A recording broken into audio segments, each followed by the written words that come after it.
Yo, it's Friday night, 9 p.m. sharp. You know what time it is. Narcocop and Timothy hitting you with that Lambo energy. He's Mike by name, but the streets call Narcocop. Used to bust dealers, now he's busting long shots. Retired badge, now he's bad with the bets.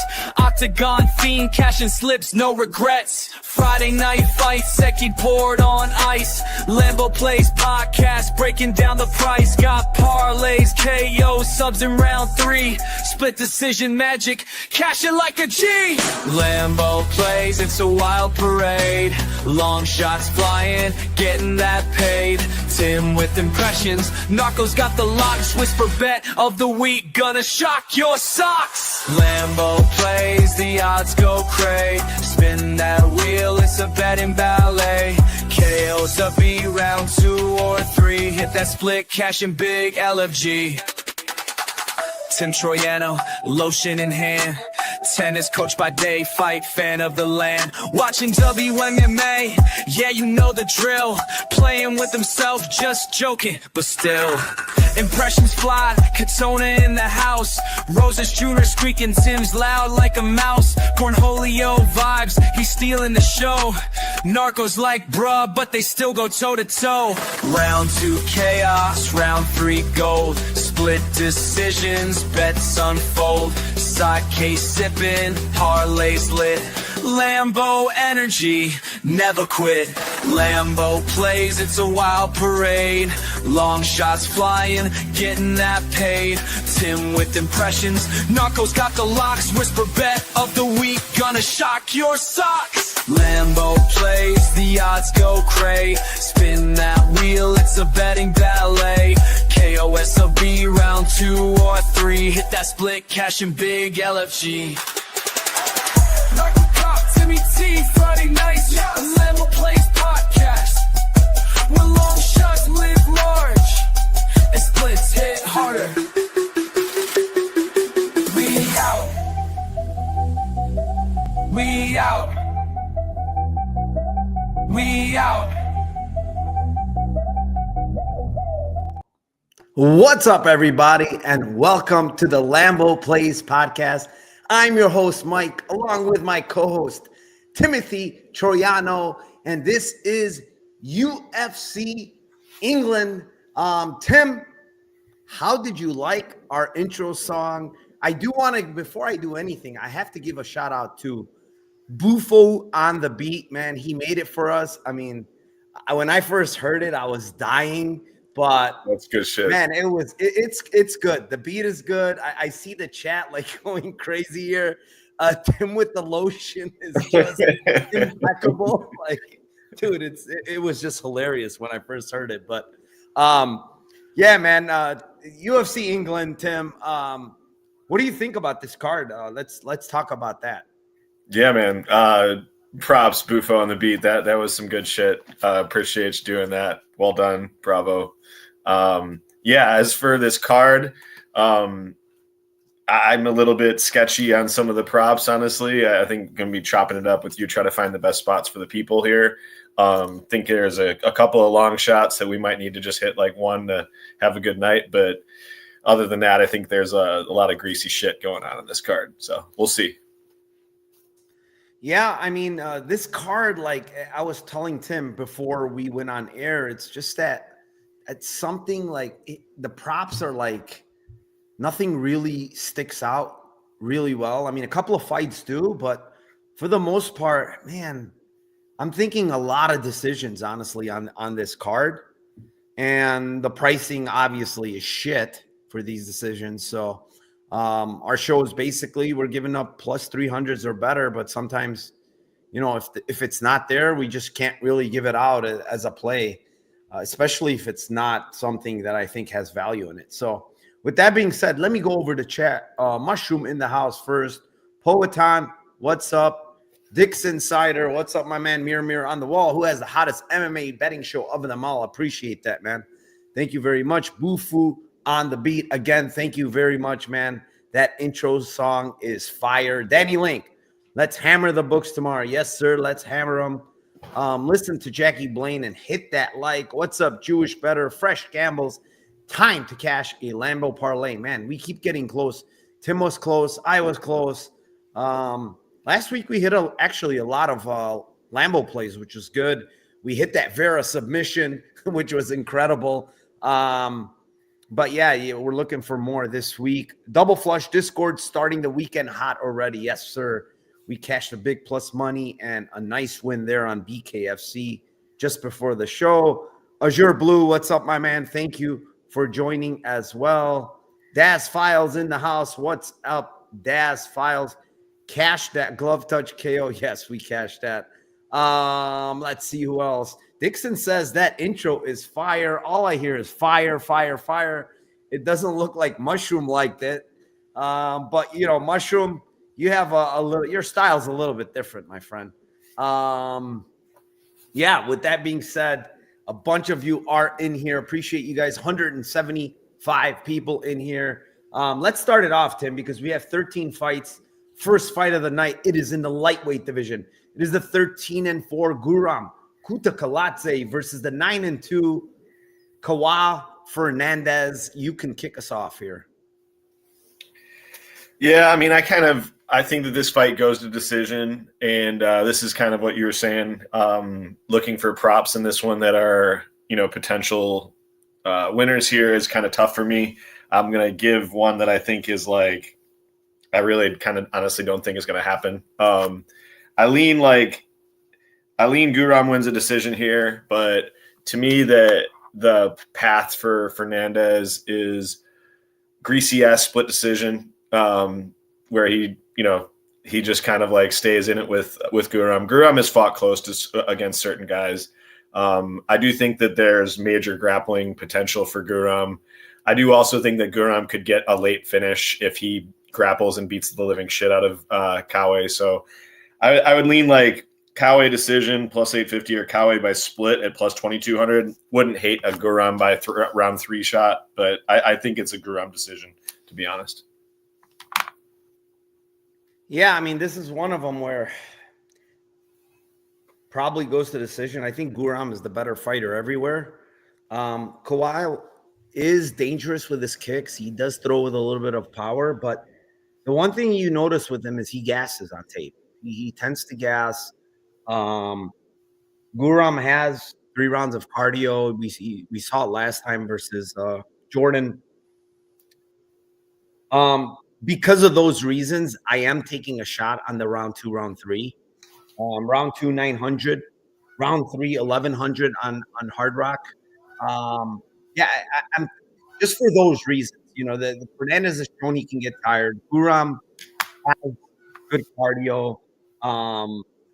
You know, maybe he finds a finish here. Maybe this guy gasses out and he gets on top and China, you know, lands on him or ground and pound or maybe even a submission late. You know, I wouldn't be shocked, but probably more than likely it would be ground and pound. So yeah, I mean, I'm gonna take a shot with round 2, round 3 here. Not my favorite one, like I said, but I think he wins a decision. But it's enough for me to see Fernandez get tired the way he does for me to play Guram these late round props. So I do think Guram wins this fight. I think he's the rightful favorite. So yeah. Moving on, fight number 2. It is in the bantamweight division. It is the 9-2 Kalen Logren versus the 9-1 Nathan Fletcher. And it's another one, man. I think the fight goes to decision again. I think these guys are both durable. I think they can both grapple. I think they can both strike. I do like Fletcher here. I'm on the island, I guess, on this one because a lot of people are on Logren. I think he's too robotic, honestly. I think Fletcher is faster. I think Fletcher is a better wrestler. I think Fletcher has better jiu-jitsu. I think actually Fletcher's improving a lot better than Logren is. Like I'm watching him go southpaw. I'm watching him go orthodox. He kind of impressed me fighting at 45 on Tough. You know, even though Offley grappled him to death for 2 rounds, you know, it is at 45. Those guys are much bigger. And last time out, you know, he reversed that Ramaska guy, eventually finished him. And that guy, he's not very good. He gasses, but he's super big and strong. So I do think the guy here that's improving is Fletcher. I think in the striking, he's going to be faster. I think Logren is just too robotic for me, man. Hadley coming up on short notice. I thought that was Floyd Mayweather for a second last fight. I'm like, is Logren fighting Floyd Mayweather or is he fighting Jake Hadley? Because Hadley could not miss in the striking. And then Logren couldn't even take him down hardly, man. He was having a lot of very, very difficult time taking him down. And I think Nathan Fletcher's the better wrestler of these two guys. So I like Fletcher here by decision. It's 175. It's like a used Corolla. But split is plus 650 if you think it's going to be kind of close, closest round. So, and I don't think Fletcher's just going to style on him. I do think it's going to be kind of close. But I like Fletcher here. I like Fletcher decision. Fletcher maybe by split. Tim? Yeah, I think it's going to be a close fight too. I think that I'm on the Lothran side on this one. I feel like I haven't liked what I've seen with AJ striking. Obviously, it doesn't really matter that much with Colin because I think that he's, like you said, like he's extremely like stiff and robotic, and like I think part of the reason that it's so easy to hit him is that he's got like a blimp for a head. So it's just basically just so fucking easy because it's so gigantic to hit. The target is monstrous. I think that the wrestling, I think the wrestling's close. I think the like just the strength is close. I think that this is just going to be you might even see like Logren be able to get a takedown. It just might be some greasy like 50-50 grappling situations. And then when it's standing, I think that there's a slight edge to Logren here. So ends by split is plus 330. Logren points plus 230. Logren by split plus 750. All right, let's move on. Fight number 3. It is in a strawweight division. It is the 6-1 Bannon versus the 9-4 Puja Tomar. Tim, this one's yours. Yeah, I was just going to warn the crowd, like, beware of taping Bannon fights. You can catch STDs just from watching her fight, on tape. So beware on that, guys. That being said, this is just an absolute shit sandwich fight. I don't really respect either one of these fighters, skill-wise, skill set-wise.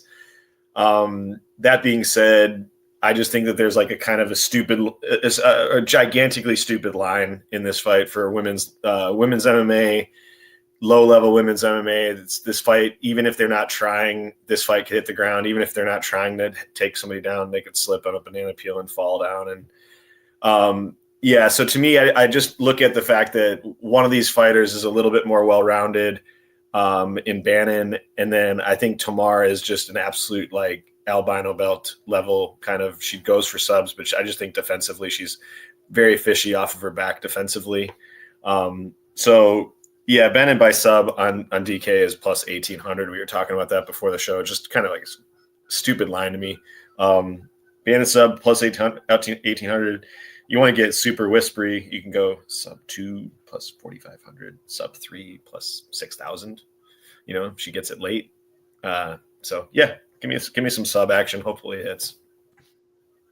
Yeah, I mean, I watched pre-UFC, man. She grapples a lot. Every single fight, I mentioned this in my Discord, like every single fight she's grappling, taking people down, hunting for submissions all the time in those fights. So it's like, I watch Puja and she does not look good, like, on the ground. She makes a ton of mistakes. She gets her back taken to these, that Fairtex fight, it was ground and pound, but it could have been a sub. It was sub 3 times before that versus other opposition. Is she improving? Sure, she could be improving here, but I do see her getting taken down still. And I do see sequences where, people are getting submission attempts on her. So I don't think Shanna is the best grappler, but I think she's competent going for subs, and it's 18-1. I also think that when I watch Puja, she goes for these fucking weird heel hooks and all types of bullshit. 11-1 fight ends in sub is not bad at all, actually. I don't mind a poke there just in case, because Bannon is not trustworthy, honestly. She really isn't. She's not the smartest fighter. It's 11-1. And again, I said it's 18-1 on the Bannon side. I have a little bit of both of them. I think it's possible that it could happen where, maybe she gets some kind of heel hook, knee bar, something. She's shown she goes for them.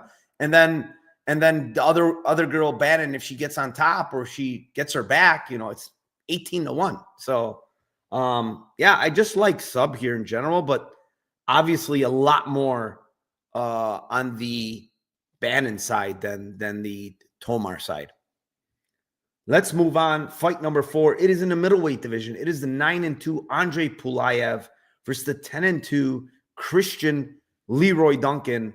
I'm going to the subwell again here. Oh, by the way, last fight, I kind of lean Bannon over Tomar. I just think she has a decent grappling edge. This one here, again, I'm going back to the well with the sub, man. It's 11-1 on Duncan. Pulaev, he shows competency. I've seen him on his back. He can get up. He was on his back against Liam Anderson last fight. But, man, he was mounted pretty easily. I think here, like, the athletic advantage for Duncan is big. The speed advantage is big. I think he's probably going to be stronger than this Pulaev guy. I think he's going to be able to maybe get him to the fence, get to his back somehow, and potentially get a submission, So maybe even like a club and sub, honestly. I wouldn't be shocked. So 11-1 on Duncan sub here just feels a little bit off. Pulaev, he looked much better than his tape in the Contender Series fight. But again, it's Liam Anderson. He's a punching bag. Outside of that, I'm watching these regional fights. He's getting taken down. He got taken down versus that Tuganbayev guy who's very, very small for the division.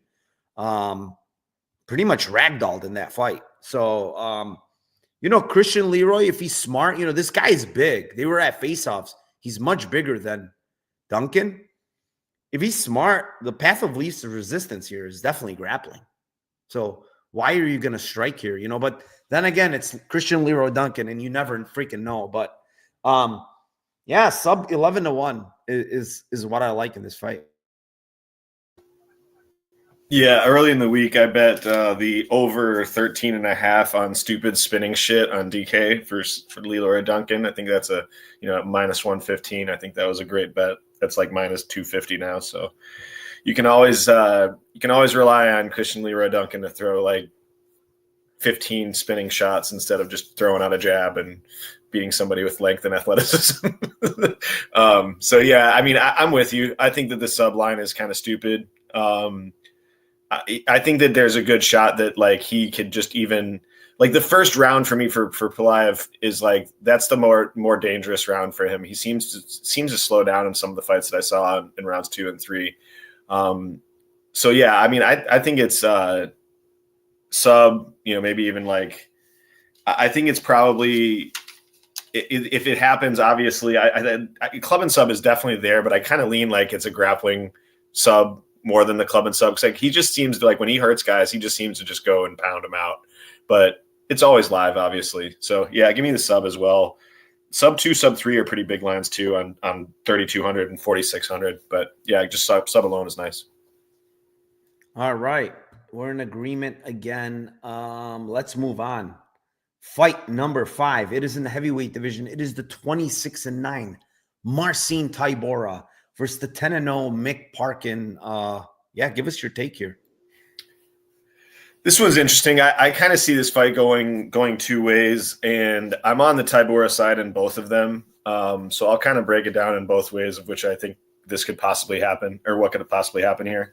I think that, first of all, I think like the Mick Parkin side is like really tough to bet at in this situation. Can he obviously win? Yes, of course. But what I've seen from him on tape has just been like just pure boxing, no kicks, very, very little grappling. What I've seen him off of his back is not like super great. I think like there's also a tendency with like capping fights where people are like, oh, this guy's a training partner of so-and-so. And it's just like, who gives a fuck, honestly? Like we see this all, we hear it all the time. It's like, yeah, it doesn't mean that they're going to fight well. They could be the punching bag for that person. So like, I just think like You know, he trains with Aspinall. It's like, great. He's not Tom Aspinall. And no part of him is anywhere remotely close to as skilled as Tom Aspinall. Does he see him? Yeah. Does he practice with them? Sure. But are they practicing 50%? Yeah. So I think that's like a bad narrative capping wise a lot of times. That being said, I think like if this fight hits the ground, if Tybura is able to grapple him and get him down on the ground, I feel like sub at 8-1 is like, or sorry, sub at 10-1 for Tybura is a stupid line. Dude's obviously got guard subbed by a Spivak last fight, and that was pain. But he's got really, really good jiu-jitsu, and he's like one of the better jiu-jitsu practitioners in the heavyweight division. So I think 10-1 is stupid. But then even let's say he doesn't get grappling. Like let's say that he doesn't have much success grappling in this fight, and it's just 15 minutes of stand-up. It's like, dude, Mick Parkin is losing to like Machado striking and like getting 1.5-1 by Machado.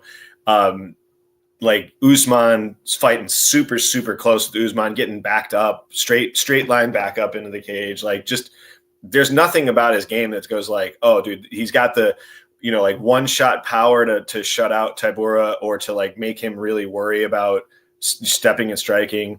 Tybura, obviously against Volkov looked like a shell of himself in the fight, but like he made it close striking with Volkov for 3 rounds. Like he was not, Volkov's fucking gigantic too. And he was able to get some strikes off on him. So I lean, this is like, I'd give like kind of 2 or 3 different ones on this one. I think if it's grounded, I think Tybura sub at 10-1 is like a stupid line. He could set it up with ground and pound and then get him to flip, and then he can sub him. He can sub him in multiple different ways. If it's striking for 15 minutes, I think it's like a close decision. And then I would take Tybura in that all day long. So yeah, Tybura by points plus 250, Tybura split plus 900, and then I don't hate the Tybura sub at 1,000. Yeah, I mean, I like Tybura in this fight. He just like in heavyweight division, it's so hard to get subs, and I do think I want to think that Mick Parkin is competent. I mean, on the ground, it seems like you know he is. I mean, I don't think he's ever been subbed. He's rolling around with Aspinall. I see some of his IG, so. You know, if he's competent there, he shouldn't really get subbed by Tybura, who's for sure better than him on the ground. He's a black belt down there. But Tybura also loves ground and pound. Like, I feel like even if he like gets his back, he's probably gonna flatten him and just start pounding away potentially. But I don't think it's gonna be so easy to get it on the ground either. Like, that's where I'm like torn. I do like Tybura though overall because I think he has a big grappling edge if it does get on the ground. And on the feet, I think it's close. I just don't think Mick Parkin's all that on the feet. You know, Machado's outlanding him. He's fighting close against everybody. That's the thing. Like, he never really makes a big statement outside of that KO win. Everything else is close. It's just one of those fights again. Probably GTD again, and I'm just gonna go fight ends and split, Tim. It's 4-1 actually, not bad. Yep, I don't think that's bad. Nowadays, you know, it's 4-1 feels like it's like a 10-1. You know what I'm saying? So, I feel like split is not bad. Plus, we're in England, in Parkin's hometown. You never know with the bullshit, you know. That goes on. Even if Tybura wins, he could still lose a split. Yeah, fuckery. So 4-1 is I'm happy with it. It's not the worst line, and I think the fight goes. To be honest, I am on the Tybura side. Like I said, I think you know at plus money, I think he's the side more experience, fought the better level of opposition. You know, on and on and on. You know, he's the better grappler. So, you know. For me, it's Tybura, but yeah, split is 4-1. Like I said, it's not bad. Let's move on. Fight number 6. It is in the flyweight division. It is the 8-0 Loner Kavanaugh versus the 8-2 Felipe dos Santos. And a lot of people I've seen are on dos Santos here. Line has come crashing down to 225 now. At one point, Loner was over 4. He was minus 440. And the list line has crashed about $2. I kind of understand why. Felipe Santos, he's a guy that throws a lot of volume. His cardio is pretty good. He's decent everywhere, right? But the issues with him is he's very hittable. He can get his leg absolutely blasted with kicks. His takedown defense is almost non-existent. Like he just doesn't have the hips, to defend. And when I watch Loner, like I also see like deficiencies a little bit in his defense where he gets hit as well. But he's a lot tighter. He's a lot stronger looking. He hits a lot harder, in my opinion. He's not arm punching like Dos Santos, swinging, wailing away at the hooks. The thing with Dos Santos is he's tough, man. He's from that same gym from where Shudo Box, these guys are all fucking crazy madmen, dude. They're all strong. They're all I don't even want to say strong. They're all like tough as hell. They're fucking tough. And he's one of them. He's literally like one of them. He's never been finished. He has been dropped. He got dropped against Cape. Obviously, Cape is top tier. Lima decided to grapple him a lot. And the thing is, you can only be tough for so long, Tim. And I think Loner hits very, very hard for this weight class. And I think he's going to find the chin for sure. It's whether or not he can find a knockout. It's plus 370. I don't like the price. I thought it was going to be a lot bigger than 370 because, Santos has never been finished. But I'm going to take a chance, man. Like he landed some huge shots on this guy, Ochoa, who's extremely tough as well. We saw him put out that whole guy with one punch, absolutely stone cold out. He hurt that guy Silva on the regional scenes like 6 or 7 times in the same fight. He's got finishes. So, is it probably going to go to decision again? Yes. I do think Kavanaugh wins here. Yes. But KO at 370 is the only thing I can honestly find because if it goes to decision, I don't see a split here. I kind of feel like 29-28 or maybe even 30-27 Kavanaugh here. So I like the Kavanaugh side. The price is getting interesting to the point that I want to even maybe look to parlay him. Tim? Yeah, I mean, I think I was going based on the win path for Dos Santos to me, and the win path for me is him winning a greasy split. Like I think that he's got a plus 460 and plus 1200 on him to win by split.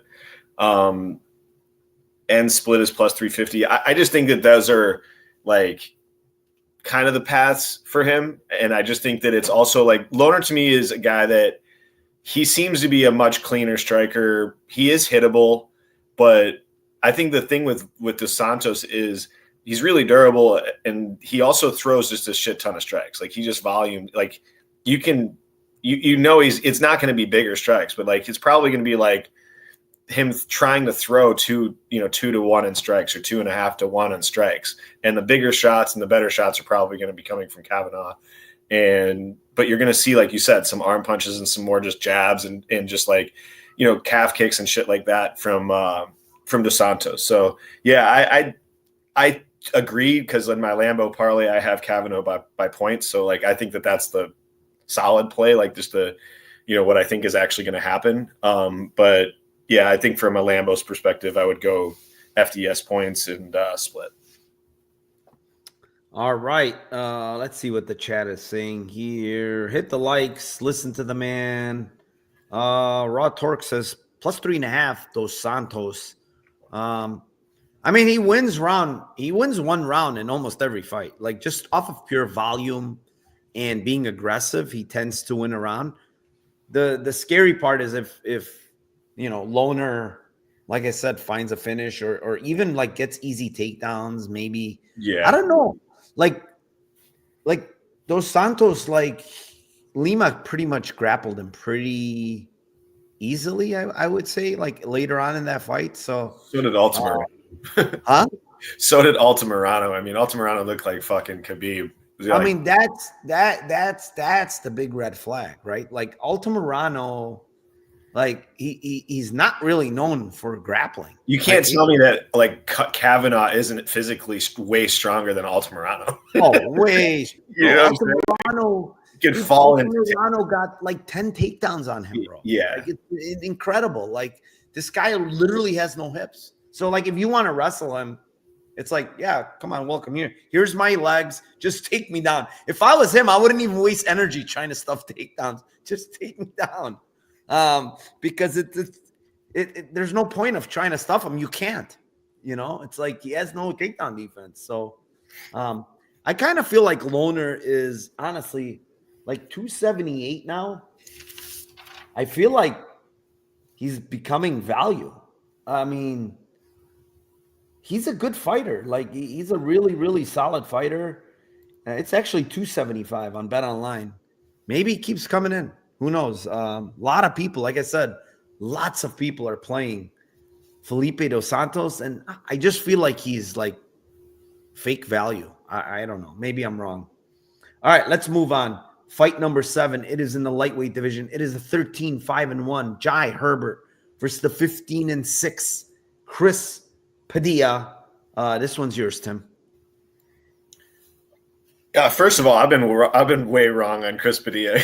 So, like the last couple fights coming into the UFC, I've kind of like shat on him a little bit, probably too much. So I got to pay my dues and be transparent with my reads on that guy. That being said, like I don't see him being, like in this fight. I just don't know why it's like a 50-50 line fight. I think that Jai Herbert is just a much better fighter. Can take that with a grain of salt because obviously I've missed in the last 2 times that I've bet against Padilla, but I don't know. I just think that Padilla was, in my mind, I think he was losing round 1 to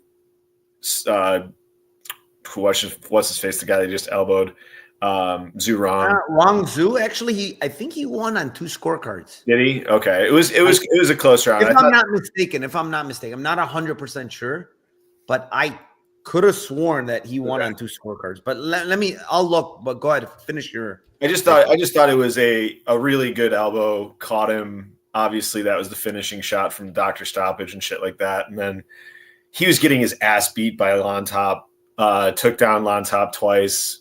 Lon Top got up and then slips and then takes his back and instantly chokes him out. So like, I don't know. Like obviously that those are 2 good wins for him. He's coming in as a dog in both fights, and it's good for him. But I just think that Jai Herbert is just a much better striker, longer, has fought better grapplers, better strikers, hurt a ton of guys.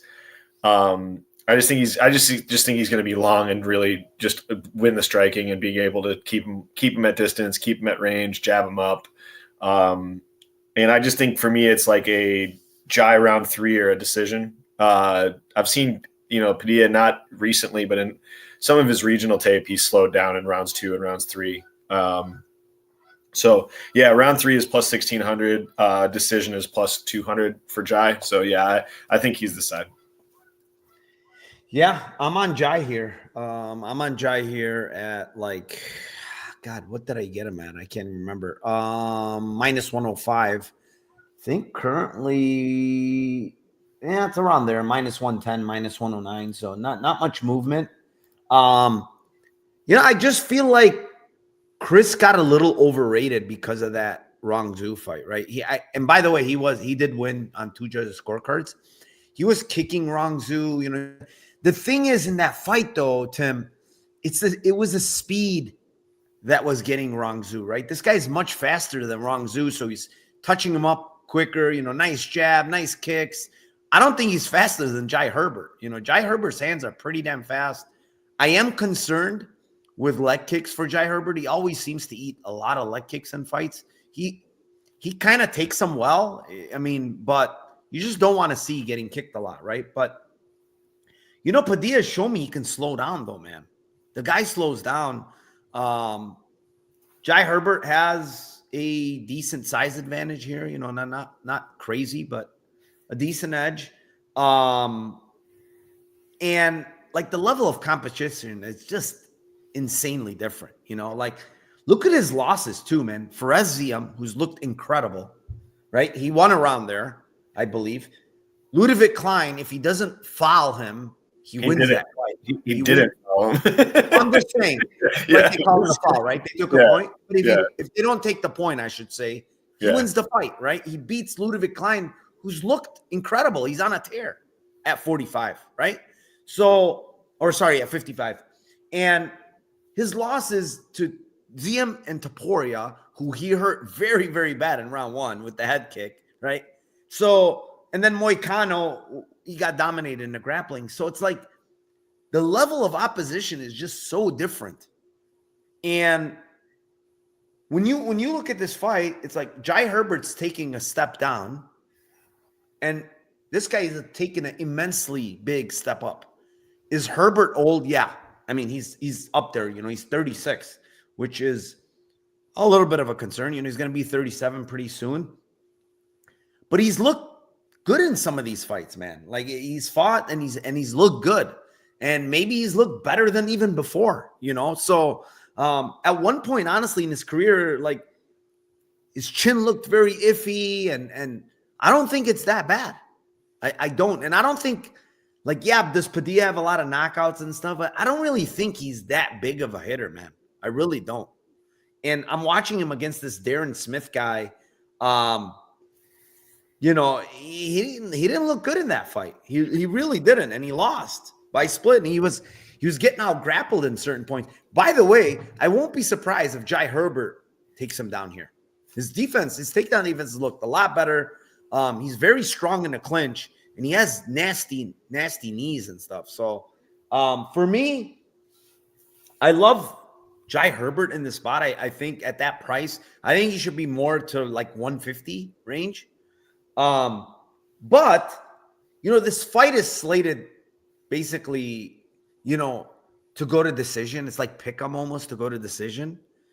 The money line's basically pick 'em, but they're giving you like plus 390 on the Padilla decision.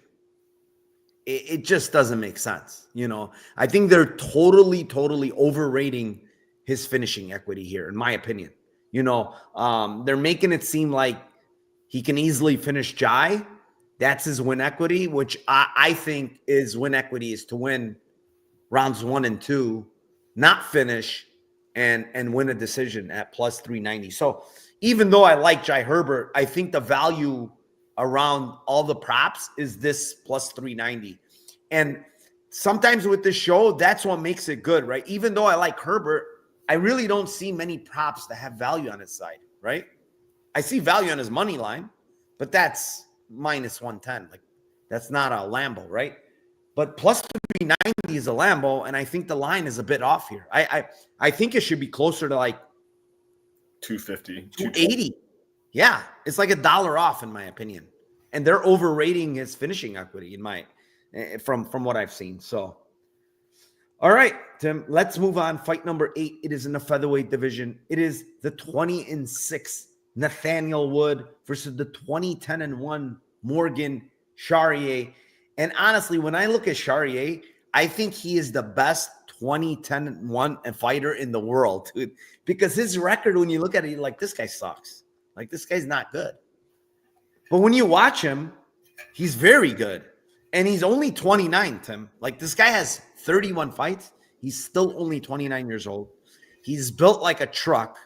I mean, at 45, this guy is very, very strong.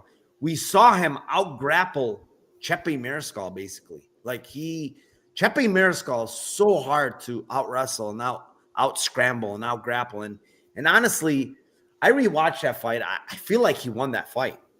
And split is fine. You know, they gave it to Mariscal. It's fine. It's not a robbery. But I feel like he was more deserving of the win than Mariscal was. So, you know, I'm looking at that. I'm looking at Nathaniel Wood, who I honestly don't think should be at 45, even though he's been campaigning at 45 for a while, right? I mean, physicality wise, it's just not there. When he goes up against physical guys, he tends to have problems. Okay. Did he have a good win against Jourdain? Sure. Jourdain is not physical though, right? Did he have a good win against Feely? Yes. Again, Feely's not physical. But then when you look at Naimov's physical. He loses the fight there. Obviously, Naimov cheated his ass off. But the physicality you could see was giving him issues, right? Last fight against Pineda, again, physicality gave him issue. Pineda is known to gas, dude. He's known to have a bad gas tank. He gets a takedown and is on top the whole round 3. Sweeps him in round 1, right? Gets on top and starts landing ground and pound. He's lucky that he hurt Pineda to the body with a teep kick. Otherwise, he loses that fight. So his fight IQ is fucking very bad, in my opinion. He does some really stupid things, like hurting Pineda to the body. And instead of telling him, get up, let me go in the guy's guard, who's very dangerous. And he ends up getting swept. So I've seen Shier hurt people. Like, he's got power in his hands, dude. And he's a very physical guy. I feel like there's going to be some grappling here. And I think Shier, if he wants, he can take down Wood anytime he wants. And he loves his front, like, chokes and headlocks. He almost had one against Mariscal. I'm going to take a little stab at Shier by sub. It's 16-1. I do think Wood probably has better jiu-jitsu, but physicality and strength, man, it's all Shier. And I think he might be able to find a sub. Just by Wood making a mistake or getting him in some kind of darce or front choke and just by pure strength hanging on and getting it in there. So 16-1 for me for the much stronger, much more physical guy here. I like Morgan Shier as well. I just think Wood shouldn't be at 45. Should be a 35er. And if he can't make 35, then he's going to have a hell of a time. And you listen by one last thing. You listen to his interview, and this guy's he's not interested in the top 15. He's not interested in winning the title. Like, okay, well, what's the motivation here anymore? Like, you're just going out for a paycheck then? Basically, that's what he's saying. Like, he doesn't say it. But if you're not motivated to win a title, you're not motivated to get in the top 15 and try to work your way back up, what are you motivated for? Why are you here? So, yeah, I mean, I like Shier here, and I like his sub. Tim? I think this fight's interesting because it's Morgan. I agree with you. Morgan's like damn good for his record. Like, he's way, way better than his record shows. And that's kind of why, I'm on the Wood side in this fight, because I just feel like he just always fights close. Like, he's like 5-9 in decisions or something close to that. And he's had like 8 or 9 split decisions. And watching back a lot of the fights, like, no joke, a lot of them you could be like, dude, he won this fight, but he actually loses a split. Like 2 or 3 times I was watching fights, I'm like, he actually won this fight in my opinion. Chepe was one of them, and then there was a couple in the regionals where I was like, dude, he won. He just doesn't do enough. Like, he just doesn't do enough, and he's allowing this guy to hit him, and he's not fighting back, and he's like, he gets hit twice or 3 times, like smaller shots, and then he hits him really, really hard, doesn't follow up, and it's just like, dude, it's kind of bothersome. I haven't had money on him in these fights, but it's like I could imagine betting on him just being like, God damn, man, like, follow up, like, just throw 25% more shots, like throw a couple more combinations, like grapple a little bit more. You have the ability to do all of these skills, and you constantly fight close, and you constantly lose these close decisions. It's like, learn from your mistakes. Like, this is how you're losing. So make a change, And I just think that this is just a similar type of fight where it's just like, can he win this? Absolutely. Does he have all the skills to win this? Absolutely. Can I see him losing a split decision? Absolutely. Like, no doubt. Like, he could get out volumed to like 2-1, have the way bigger shots, have damage, and then lose 29-28 split. Like it just seems like that's the meta for this guy. So end splits plus 300, wood by points plus 200, wood by split. I already put a bet in it at plus 700. It's also in London. You got a British dude versus a French dude, so maybe there's some tomfoolery there. But yeah, it's just tough for me to get behind Morgan at juice in this fight because of all those reasons. But I definitely see the talent. I think he's got tons and tons of skills. So it's kind of like make more with what you got. All right, let's move on. Fight number 9. It is in the lightweight division. It is a 13-3 Jordan Vucinic versus the 12-2 Chris Duncan. This one's yours. Scotland versus England. This is your Scottish fucking mates. Here we go. Everything is great with him. This goddamn Chris Duncan fuck in his pecker. But yeah, so that's my Scottish of the day for I'll stop her. Right? I'll stop while I'm not ahead. Yeah, no, I think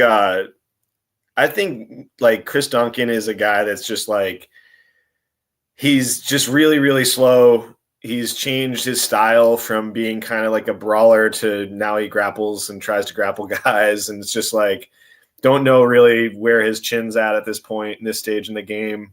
And then I just think that it's one of those things with Vucinic where like, I could see him. This is a tough fight for me because I can like see him winning a bunch, like every single way. I think I could see him winning a decision here. I could see him getting a knockout. I could see him getting a sub. So it's kind of like pick your poison. I think he's better pretty much everywhere. I think he's just significantly faster. I'm going to go with his kind of most like the way he usually goes to fight is he usually does try to initiate some grappling. And he's a very good back taker. So I'm going to go with Vucinic by Vucinic by sub in round 1 plus 490, Vucinic by sub in round 2 plus 800. Yeah, I mean, I watched and I listened to the interview from Vucinic, and apparently he's like, yeah, I'm going to go into this fight. I'm going to be much smaller. I want to go move back down to 45. And he kind of talked about like physicality in the last fight where Guram, kind of out-grappled him later in the fight. I do think this guy probably is better off going to 45, honestly. It's not like he's very big, like thick guy. So I think he can make 45. He's fought at 45 almost his entire career. And Duncan is honestly like a thicker guy. Like even at faceoffs, you could see he's much thicker than him. So, Duncan, chin issues, he's a little bit wild, right? But, these guys that are cracking him have big power, man. Like Charlie Campbell has power. Borishev has power. I don't know if Jordan has a lot of power, honestly. It has okay power, I would say. He did drop Guram last fight. But I think where he's skilled is the grappling. And I do think Duncan's probably going to grapple because of the speed disadvantage. Like Jordan's way faster than him on the feet. He's going to be hitting him 1, 2, 3, 4 and out of the way. And Duncan's going to be flailing at air. So he's going to probably attempt to grapple. And that's where he's going to get in trouble. I think he's going to get counter grappled and probably his back taken. So I like sub here. That's the only thing I like for Vucinic here. It's plus 240 on Hard Rock. If you have Hard Rock, that's the best price out there. Again, used Lambo, but I feel like he's going to find a sub here. He's got a lot of subs. He's been hunting them a lot in these fights. And yeah, Duncan, we saw Manuel Torres. That was great. Plus 700. Love which it. It's kind of embarrassing, honestly. Manuel Torres is not really known for jiu-jitsu. But yeah, I mean, he got the sub there. The thing with Duncan is like, I don't think he's the worst grappler or anything. No. It's just that like here, there's just going to be different levels. Like I just think Jordan's a much faster. He's a better scrambler. He's just going to be much quicker to the next step.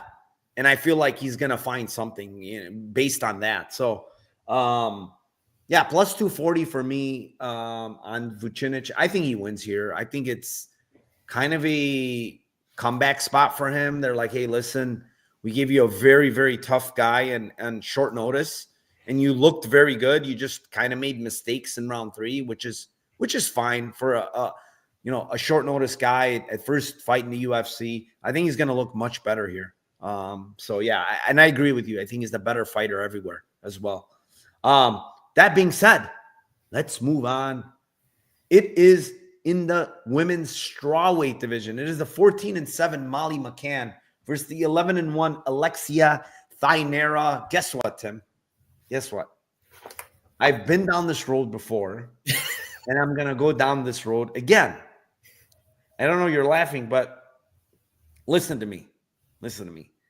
Molly McCann has gotten subbed by 2 girls that are extremely, extremely good, like with their submissions, right? All three of them are. I'm talking about like, I take it back.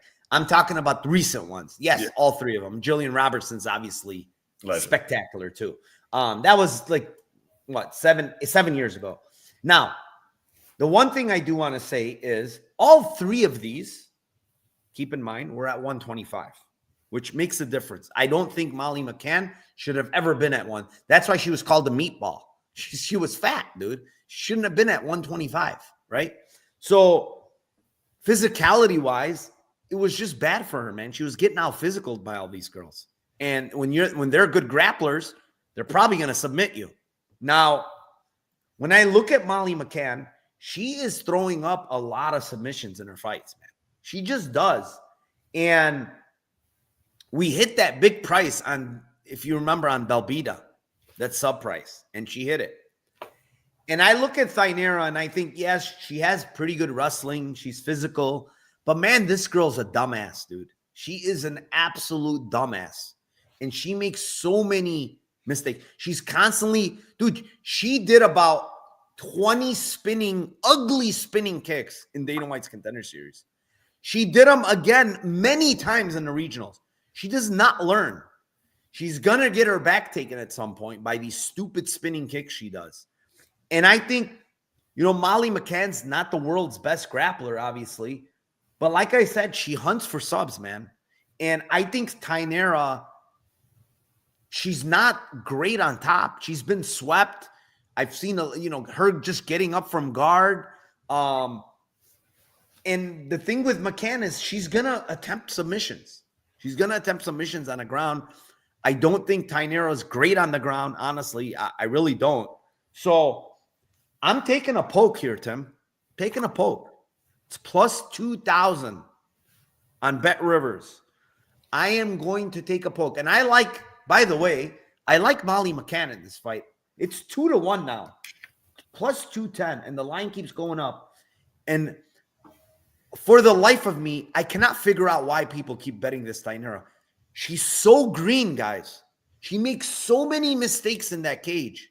She's beaten the girl she beat last time, Rose, is known as a wrestler. That girl was landing all over her on the feet. Like, I don't understand how she's minus 250 now, 260. I really don't.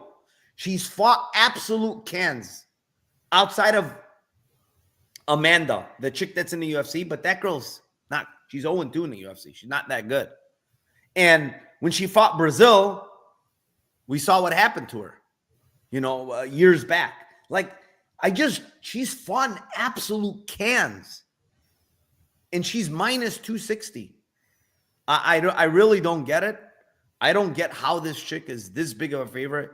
As stupid as she is in the cage, she makes so many dumb decisions.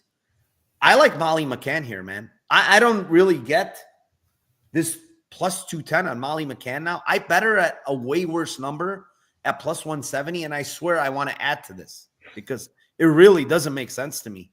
It doesn't. This girl, but on top of it, she's only had 1 week notice for this. Literally 1 week. Think about this, guys. She's in Brazil. She has to fucking get all her stuff ready. Tickets, this and that. Fly all the way to England. Get rid of the jet lag. Get ready for this opponent. Like, it just doesn't make sense, this line, man. Maybe I'm crazy, but I think Molly McCann is definitely the side here. And I think this should be nowhere near plus 210. So can she get takedowns? Potentially she can get double legs. But I think Molly McCann is going to be able to get up against this chick. So, yeah, I mean, give me Molly McCann here at plus 210, whatever. But I like her sub at plus 2,000. Tim? Dude, it's a great breakdown. You're trying to get me off the Tybura side here. Like I'm honestly, I don't know. Everything that you're saying is right. Like there's no question about it. Like even in the Amanda fight that she won, she got mounted and then reversed and like then finished her later on in the fight. Yeah, I mean, it just seems like it's just clear market, recency bias here in the market, and there are people that parlayed Molly against Bruno Brazil are now like going completely on the other side of the board.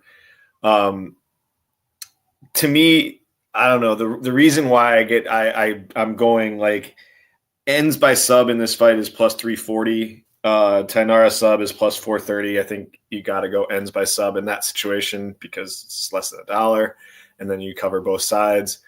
For me, it's like the wrestling and the strength. Like, I just think that she's physically stronger than Molly, but we'll see, the takedowns and just top time and shit like that. I just think that she's just physically stronger than Molly. So I just think it's going to be, like, if Molly can keep it on the feet, then obviously this line's going to be just fucking stupid. And I think this line is stupid either way. But I just think that like who's the path for me in Tybura, like you're saying, going, like less than 2 weeks notice, flying across the world, having zero camp really to prepare for this. You're in that person's home country where she's going to get every person in the crowd is going to be rooting for her, judges, fuckery, all that type of shit. So like there's a lot of things that are just like major red flags. Tybura in her last fight, I think it was her last fight, getting like 10 takedowns and just not even going in the guard with the girl and like standing up that's bad for this fight for me. If she does that, then that would go against my pick as well. So it's a quite square pick for me going ends by sub in this one, but I really honestly, I don't know if I want to have much money on this, but I completely understand that where you're at and what's having her be the side for sure. Yeah, I said jet lag. I meant just like flying time, right? It's a long trip. I don't think it's from Brazil, wherever she's at, to England. I think it's like 10 to 12 hour flight. It's not a short flight. So that's what I meant. Yeah, time zones are about the same, but yeah, I mean, it's somebody says Molly something. I don't know. I don't think she's a black belt. I think she's purple or brown, maybe, but I'm pretty sure she's not a black belt. Tybura. But yeah, maybe it's a crazy hot take, but it's the right play. I mean, everything you're saying, from a betting perspective and looking at detail after detail on like why you would bet a side and why you would be worried about a side, and then you say, well, this is the actual line. You're right on each point. There's no question about it. Let's move on. Fight number 11. It is in the welterweight division. It is 26-13 Kevin Holland versus 9-5-1 Gunnar Nelson. This one's yours, Tim. I feel like I'm an island on this one a little bit on what I think is going to happen. Everybody's kind of like on this under here and thinking like, Kevin either knocks him out or Kevin gets taken down and subbed instantly. I think this fight has many paths to GTD. I think you just don't. Gunnar Nelson, like, we'll never forgive him for not subbing Takashi Sato after having his back for 14 minutes.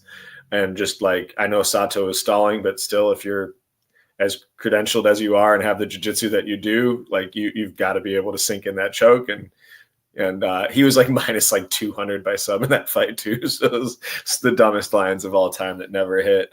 And so for me, it's just like, yeah, is this fight kind of binary? For sure. Like, is Gunnar Nelson extremely small compared to Kevin Holland and way, way, way slower than Kevin Holland? Yes. Is Kevin Holland and going to do stupid shit? Absolutely yes.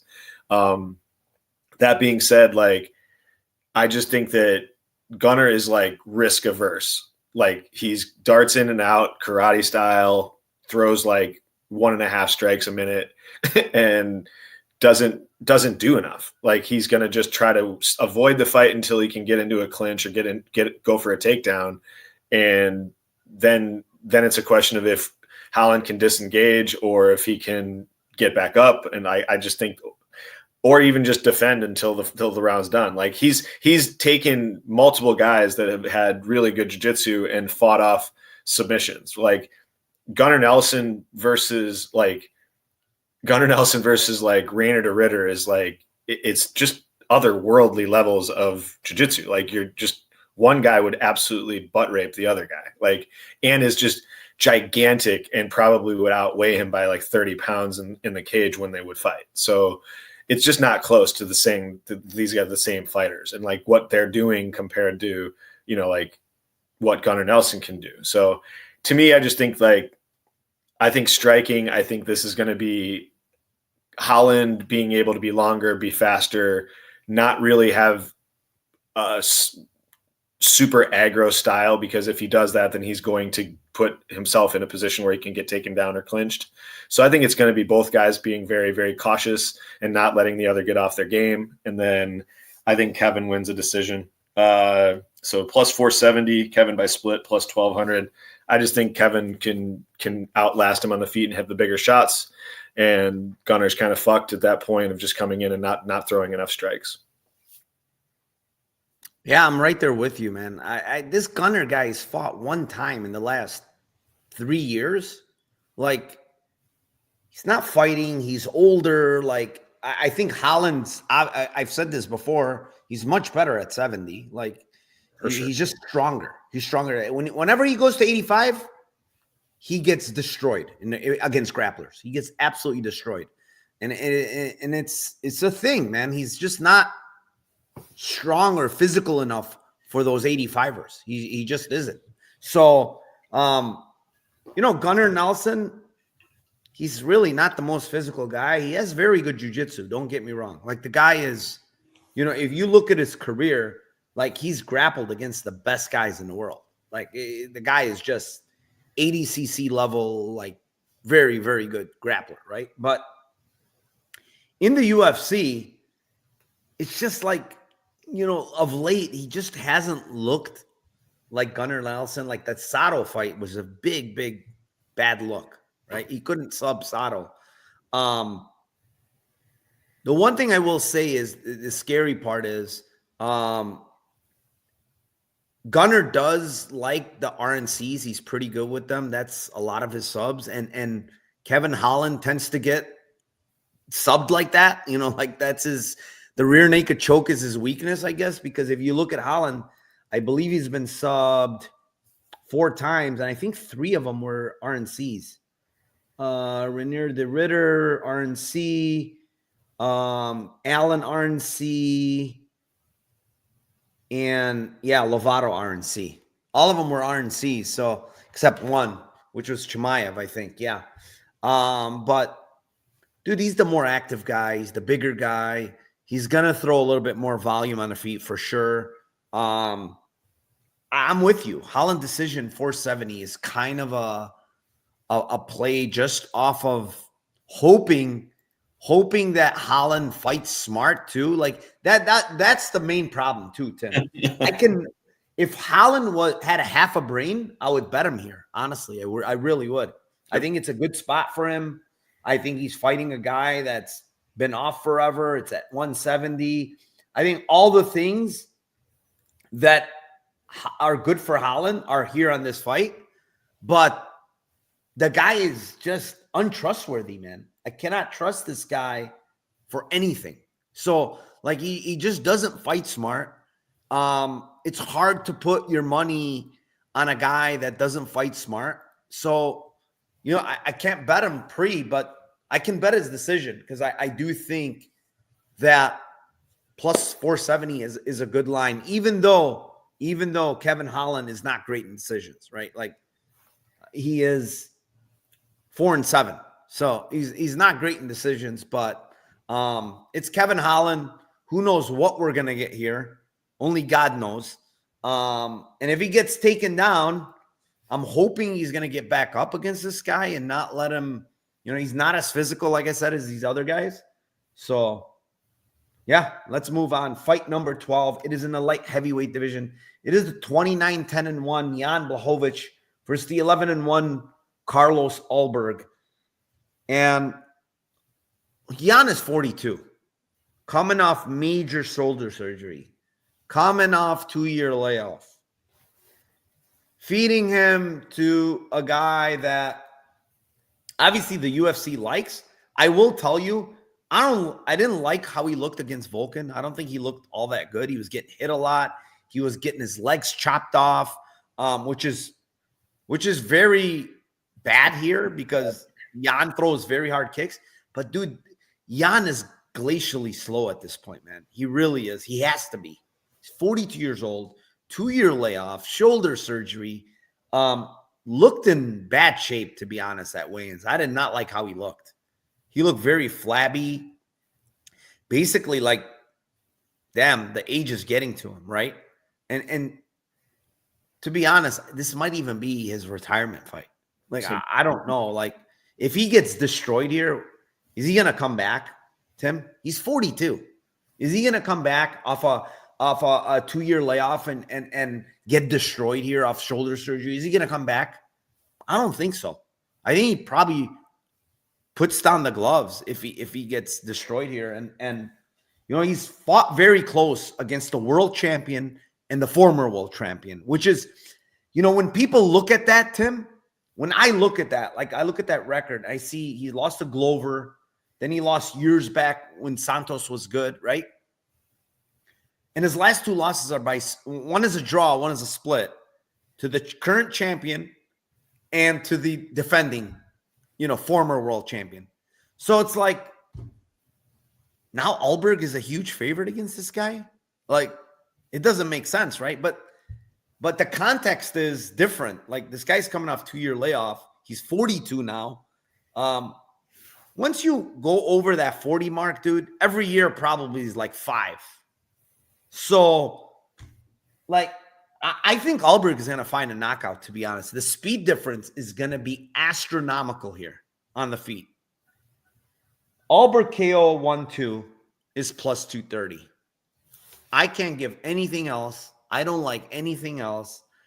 I don't think Jan is going to be successful with takedowns. I think Jan's going to be glacially slow. Yeah, I just think this is a spot that they want to promote Alberg with a very big name, right? Former champion. It's kind of a promo spot for him. So I think Alberg is going to get him out of there early.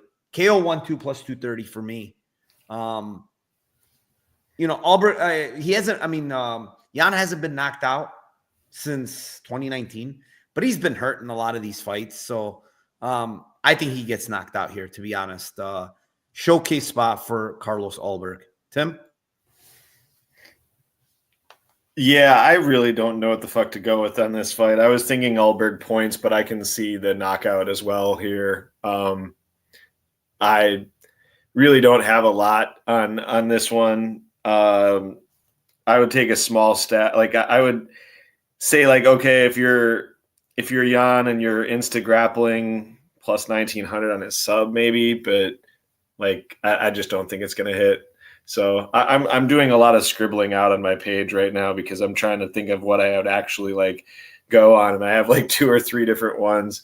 I don't know. I'll go with Alberg by points. It's plus 170. I hate it. I'm not going to bet it. I don't want you to bet it either.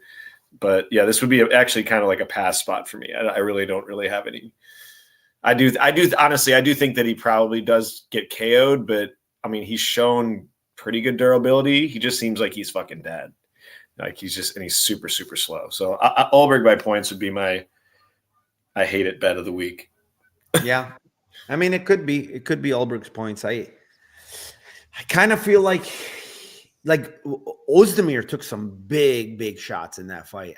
And Ozdemir is durable as shit. I just, at this age, I don't know. I really don't think Jan is going to be able to take those shots. I don't. And the speed difference, you're going to see it tomorrow. There's going to be a big speed difference here. And the other thing is too, like, people think like that Pereira fight was split, but Pereira's like, he's not fast on the feet at all. He's got like good left hook. He's strong. He's got big power, but he doesn't have speed. Like Alberg is way faster than him with his punches. Right. So, I think there's a difference, big difference in speed here. With that being said, before I move on to the main event, 519 live viewers. Appreciate you guys. Thank you for joining today. If you were not here in the beginning, which a lot of you weren't, go back and listen to the intro song that was made for our show by Bufu on the Beat. It's fantastic. You will have a nice laugh. Trust me when I tell you. Go listen to the beginning. That intro is amazing. I have to tell you guys, there's probably like 150 people in here. The rest of you have to go back and listen to that intro song. It's fire by Bufu on the Beat. It's incredible. But with also that being said, guys, down below is my Discord link. It's $25 a month if you want to join. Big plus 300 winner today on Cage Warriors. A nice, easy winner on BKFC. So we're crushing it. I do have 7 bets total for tomorrow. One of my bigger cards on the year, to be honest, like money line wise. I have 5 money line bets. So again, thank you everyone for being here and supporting the channel. Also hit the like down below. It helps support the channel. And with that being said, Tim, main event time. It is in the welterweight division. It is a 22-4 Leon Edwards versus 17-1 Sean Brady. Kick it off. Yeah, you and I were texting earlier this week about this fight. I've never actually been against Sean Brady in a betting in a sense so far in his career. I've been on his side every single fight. So I lost the one, and props wise, I lost obviously the one versus Bilal, but I've been pretty much spot on a lot of his fights on like guys that he was going to sub or guys that he was going to get decisions on. So this is a tough fight for me, man. I've been going back and forth, and I see like I can see really both sides, but there's a couple props where I'm looking at them and I'm like, this just doesn't this. I could see this happening so easily.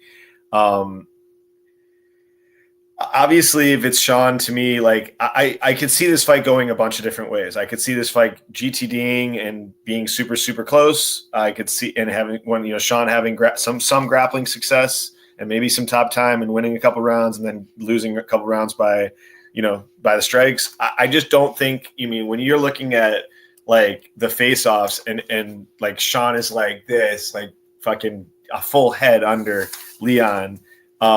From a striking perspective, like there's nothing that I'm seeing in improvement wise from Sean, and like looking at him fight Gilbert Burns, which this fight just doesn't matter. That fight doesn't matter striking wise in this one.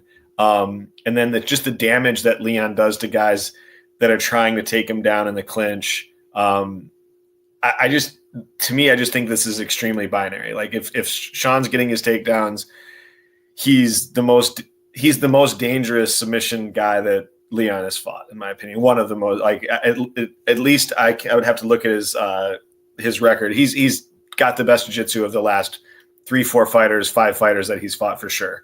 Like Colby has 0 jiu-jitsu, Usman has 0 jiu-jitsu. They're just fucking pure wrestlers. Now that being said, like the question is, can Sean get him down? Like, is he going to be able to get into range to get him down? Is he going to be physically strong enough to get him down? If he gets him down, is it going to be on the cage and then allow, Leon to potentially get up? Sean has looked like he's looked tired in certain fights in round 3. And just like Leon has fought 5 rounds multiple times. I don't know, man. To me, it's like I think it's time for me to get off the Brady train here for the first time. And I do like, I will say this, like, I'm gonna get off the Brady train, but like, I think he could be the first guy to finish Leon and sub him. Like, I think just because he has the best jiu-jitsu that he's fought against. And I do feel like him getting on top versus, other guys getting on top, like Bilal and, like Usman and these guys, like, Bilal's having to get 9 takedowns because guys are getting up, like, and he's not holding them down. Like, I think the Bilal's wrestling is going to be better to get the takedowns, and his takedowns are better. But I think the top time for Brady is just better. Like, his control is better, and his jiu-jitsu is better. So I could see him subbing him, and I'm probably going to have multiple bets on this fight for both fighters, just because the lines are pretty good. So I'll just say what I have on my sheet, because I just want everybody to know, like, I definitely see it from both sides. Like, I have Sean round 2-3 sub and Sean round 2-3-4 sub is plus 1,200, plus 800.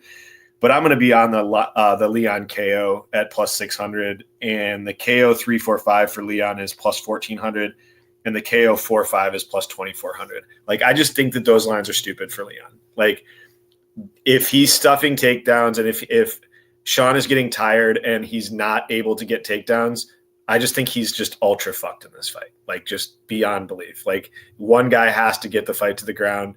The other fighter is just, he's got power in his hands to hurt you. And he's got the striking and the length and the speed and the athleticism to fuck him up in the clinch if he's not getting takedowns. So yeah, I mean, I'm off the Brady train for the first time in my life, so we'll see how it goes. But KO for Leon plus 600, KO 345, 14-1, KO 45, 24-1.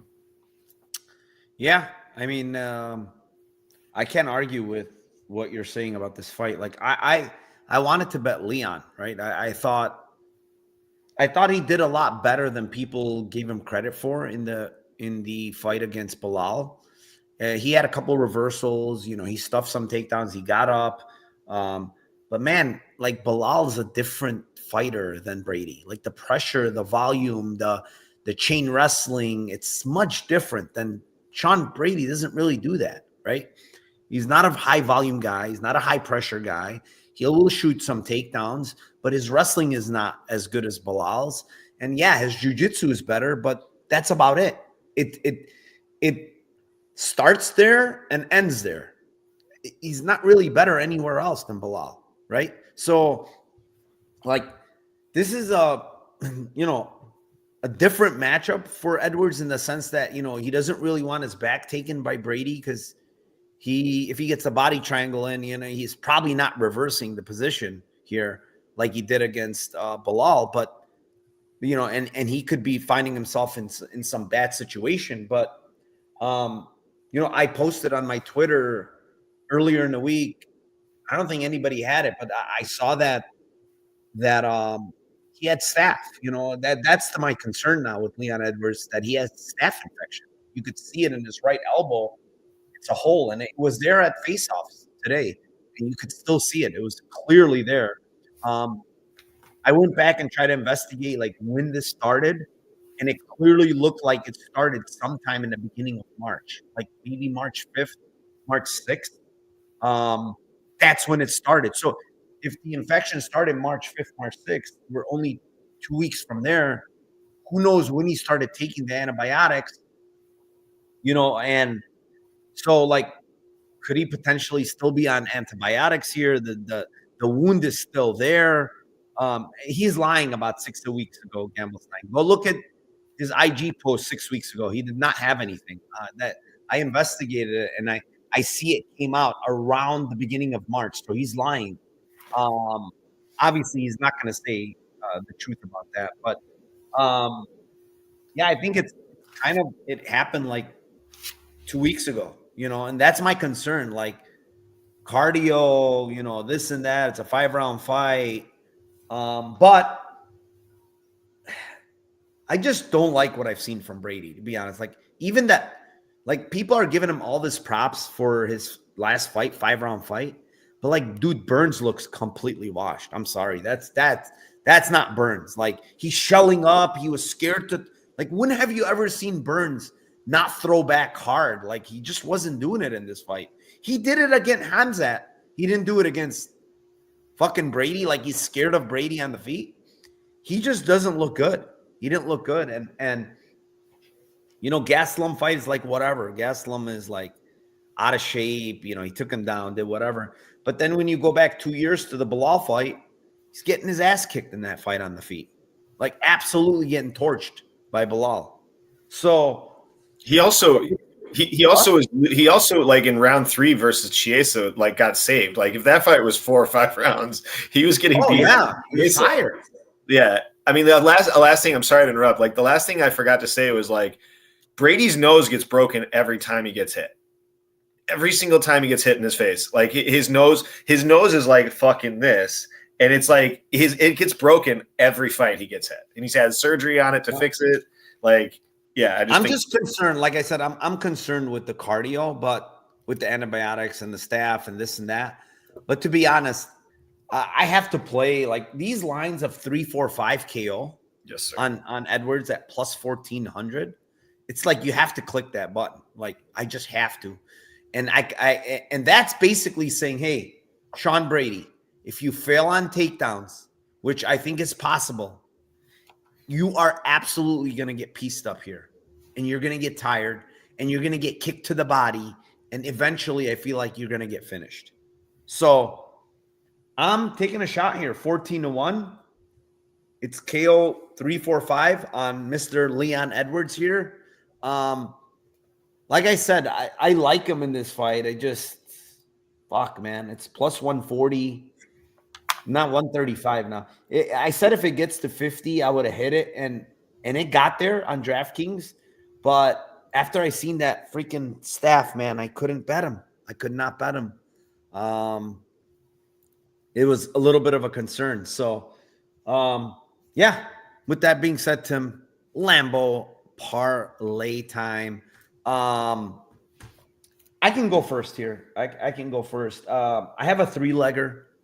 It is Fletcher by decision, Vucinic by sub, and Holland by decision.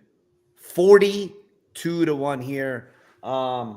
Again, Fletcher decision, Vucinic sub, and Holland decision. 42-1. Tim, what do you got for us? I've got a smaller one where if you add a leg, it'll turn into a bigger one. I got Guram, Wood, and Jai all to win by decision. That's 31-1. Add Collar and Logren by decision. Wait. Guram and Jai and who? Guram by decision, Wood by decision, and Jai? Yeah, Jai by decision. Okay. And let me make sure that was the correct line. Pretty sure it is.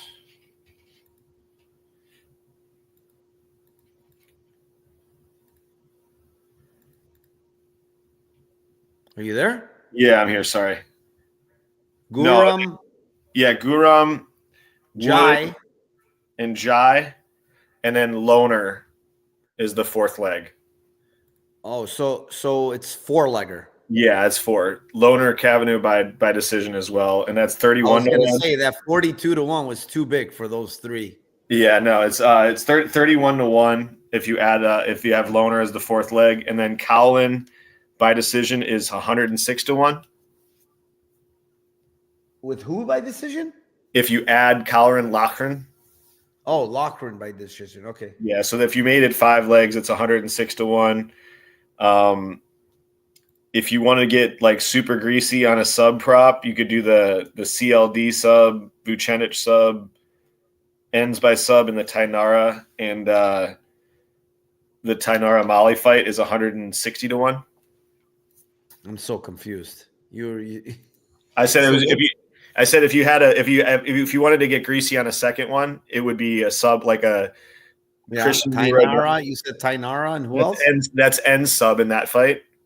Okay. Vucenic sub, and then Christian Leroy Duncan by sub. Okay, so N sub Tainara. Who's the second one? Vucenic. Oh, Vucenic sub. Yeah. Okay. And then Leroy Duncan by sub. Yeah. Got it.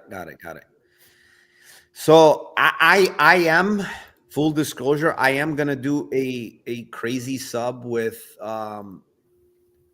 Bannon and Duncan, which those are the two ones I like. So Yeah.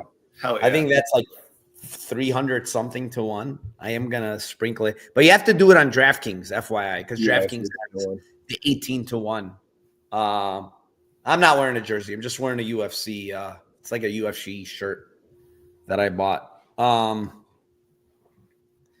Thank you very much. Appreciate you guys, everybody. 543 live viewers. Please hit the like. Please subscribe to the channel. I appreciate you guys with all the support. Appreciate my co-host, Timothy Troiano. Timothy, any words, parting words, any comments about, Tim with the lotion, anything like that? Yeah, man. Bufo on the beat. Well done again. Bravo. Yes, the lotion is put the lotion in the basket. You gotta know your crew, man, and you know me for sure. So that was well done. Bravo again, and thanks for putting in the work on that. Appreciate it. All right.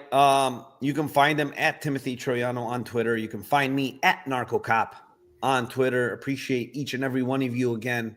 And one last thing, let's cash those tickets for UFC England.